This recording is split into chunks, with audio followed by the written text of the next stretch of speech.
Hey y'all, Jordan with the Moorhead team here.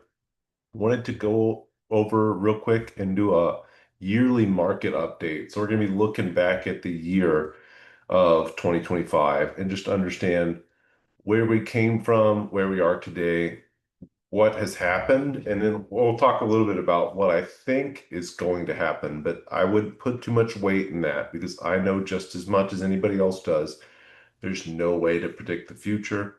I've tried multiple times and I've commonly been wrong. So just putting that out there when we talk about what I think is going to happen, it's just possible scenarios that I see potentially happening. So as we can see, the median sales price year over year is down.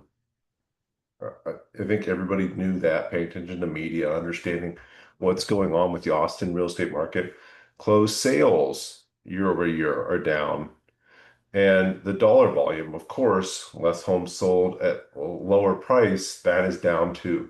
Months of inventory, we are squarely in a technical buyer's market now. Now, we've certainly been in a market the entire year, anywhere from the 4 to 6 month range of inventory, in my opinion, is a buyer has the advantage in that market. They absolutely have the advantage. There's more buyers than sellers by quite a lot, and buyers can ask for the price they want, the repairs they want done, and just generally an overall good deal, getting concessions, getting money towards that rate buy down. It's a great time to be a buyer. It's a challenging time to be a seller. It's been that way for the last few years. I think we're going to see that probably continue through this year, but what do I know? New listings, you can see we're about even on new listings year over year. And I think that's interesting because the way you read the media, it sounds like everybody's just panicking and trying to sell their home.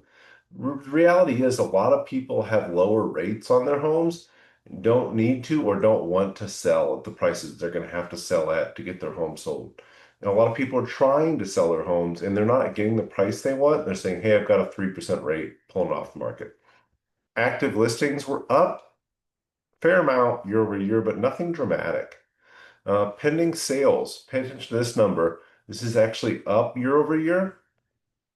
And I think I've seen a lot of that in the market. We're seeing a lot more activity in the market.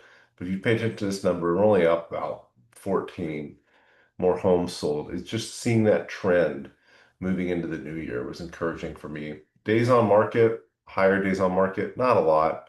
Average close to list price, it's just a little bit lower, but again, not a lot.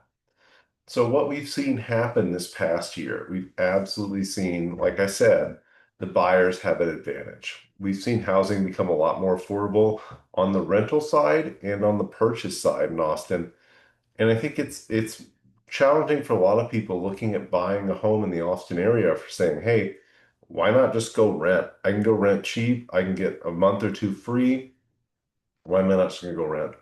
What we're seeing people buy, and I believe this too, people that are buying right now are saying, hey, I can get a great deal on this home. I don't know if I'm gonna be able to get this deal in the future. So I'm gonna buy the home I want right now, make it my home, and hold on to it for the long run. And we always tell people if you're not in it for at least 5 to 7 years, it's probably not the best idea to buy a home. But if you're buying the home with a long-term time horizon, it's an amazing time to buy a home. You can buy that home at the median sales price of 430,000, and then 5 to 7 years from now, maybe it's worth 600, 650,000. That would not be unheard of at all. But again, it's best for people that are looking to stay and make it their home. So if you're saying, hey, I'm going to be in Austin for the long run, I want a home and I want to own a piece of Austin, that's a great time to buy. If you're saying, hey, I don't know where I'm going to be next year, I'm in Austin right now, I might be moving to Miami next year. I'm the first to tell you, I would not encourage you to buy a home. If you're in it for the long run, or if you're a house hacker or an investor, you can find something that makes sense. It absolutely makes sense. And you're finding a lot more of those opportunities now. But if you're saying, hey, I just want to buy a nice place to, or I just want a nice place to live, it might make more sense to rent. That's my personal opinion. You can have your own. So what we're seeing for sellers right now, we are seeing nice homes in nice areas that are priced right, as we have been forever, still sell relatively quickly. You have to be perfect. People are not buying the beat up home They're not, I mean, the people that are buying the beat up homes right now, and I'll tell you this from a lot of firsthand experience, the people that are buying beat up homes right now want a really good deal. If they feel like they're going to be adventurous and take some sort of a risk, it has to be an amazing deal. So if you have a home that needs work, you need to do that work before you list it. If you don't, get ready to take a huge discount because people are not going to pay you to go paint, put new floors in, update the kitchen, update the bathrooms. They're not going to pay you anywhere close to what you probably want for that house. But there is somebody out there that would buy it for a steal. So if you need to get rid of it quickly, call me. We have a lot of cash buyers that would pay you good money for your home. But again, the people that are buying those homes are going to want it, and it's going to need to be a great deal for them. There is liquidity there for that market, but just know if you're trying to get top dollar for your home, spend that money on repairs. I know it feels like you're throwing money at something you're just going to sell, but you're going to make that money back on the sale, or you're going to sell the home even. A lot of people are saying, I'm going to sell this home for close to or close to what the market value is and not do any repairs. You used to be able to do that, you can't now. So be cautious there.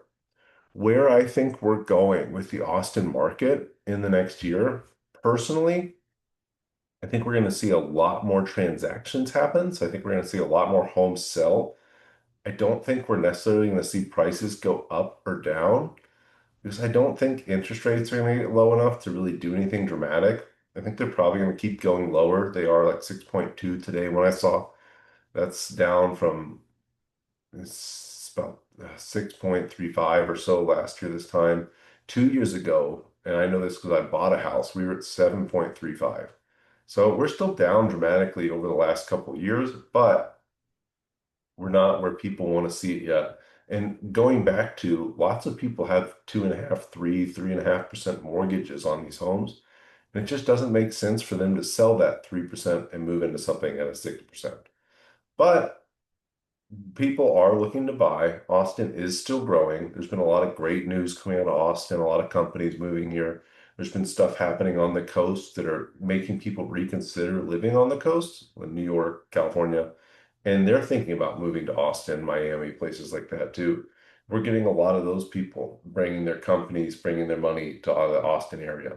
So I think it is going to be a great year transaction-wise for Austin. Again, I don't see prices really going too much one way or another. They might go a little down, they might go a little up, but I think we're going to be about even throughout the year.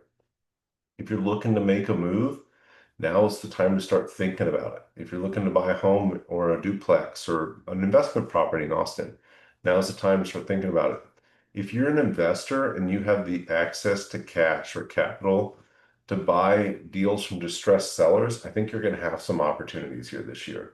Again, I think you're going to need to provide almost immediate liquidity to this person, close in a week or two, and get them out of their bad situation. But there's a lot of people that need to sell and they don't have the money to fix up that home and are in a bad spot. Again, if you're somebody who needs to sell, fix up the home, make the money you're going to make, move on. But a lot of people aren't able to do that. They don't have the 40 to $60,000 it might take to fully remodel a home, or even five or $10,000 to do some minor repairs. So they're going to sit on the market for a long time, and nobody's going to buy it because they're not adventurous looking to pay that money. If you're a cash buyer, and we've seen this happen with our team because we represent a few of these people, you can get some great deals right now. So if you're cash or you have access to cash, hard money, private money, reach out. We'd love. As always, y'all, always here to help. Jordan.moorhead@kw.com, or you can reach out 512-888-9122. Call or text anytime. Have a great day. We'll talk to you soon.